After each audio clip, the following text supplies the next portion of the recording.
ஸ்ரீமதி ராமானுஜாய நமகா. ஆழ்வார் எம்பெருமானார் ஜீயர் திருவடிகளிலே சரணம். அன்பார்ந்த பக்தர்களே, இன்று நாம் தரிசிக்கப் போவது மிகவும் அரிய வைஷ்ணவ சம்பிரதாய வைபவமான திருமஞ்சனம். வைகாசி உற்சவ காலத்தில் உற்சவர் சுந்தராஜ பெருமாள் பக்தர்களுக்கு அருள்வாடிக்கு எழுந்துள்ளார். அப்போது எம்பெருமானின் திருவடிகள் புனித தீர்த்தத்தில் எழுந்தவச் செய்யப்படும் வைபவமே திருப்பாதம் ஜாடி. திருப்பாதம் என்றால் எம்பெருமானின் அஞ்சாடி என்பது புனித நீர் நிரம்பிய பாத்திரம் அல்லது தொட்டி. எம்பெருமானின் திருவடிகள் ஈர்க்கத்தை தொடும்போது அந்த நீர் கங்கையை விட புனிதமாக கருதுகிறது. ஏனெனில் கங்கையே திருமாலின் திருவடியில் இருந்து தோன்றியதாக புராணங்கள் கூறுகிறது.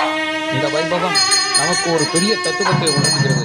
நாம் எவ்வளவு துன்பத்தில் இருந்தாலும் எம்பெருமானின் திருவடிகளை பற்றி கொண்டால் வாழ்க்கை உயர்வு பெறும் என்பதே இதன் உள்ளார்ந்த பொருள். அடியேன் உன் அடி கீழ் அமர்ந்து புகுந்தேனே என்கிற பாசுரம் நமக்கு தெரிய வருகிறது என்று பகவானின் திருவடிகளையே இறுதி சரணாகதி என்று காட்டுகிறார். இந்த திருப்பாதஞ்சாடி திருமஞ்சனம் தரிசிப்போருக்கு குடும்ப ஒற்றுமை, மன அமைதி, குழந்தை பாக்கியம், ஆரோக்கியம், ஆன்மீக முன்னேற்றம் ஆகியவை கிடைக்கும் என்று பெரியோர்கள் சொல்கிறார்கள். ஓம் நமோ நாராயண. சுந்தராஜ பெருமாள்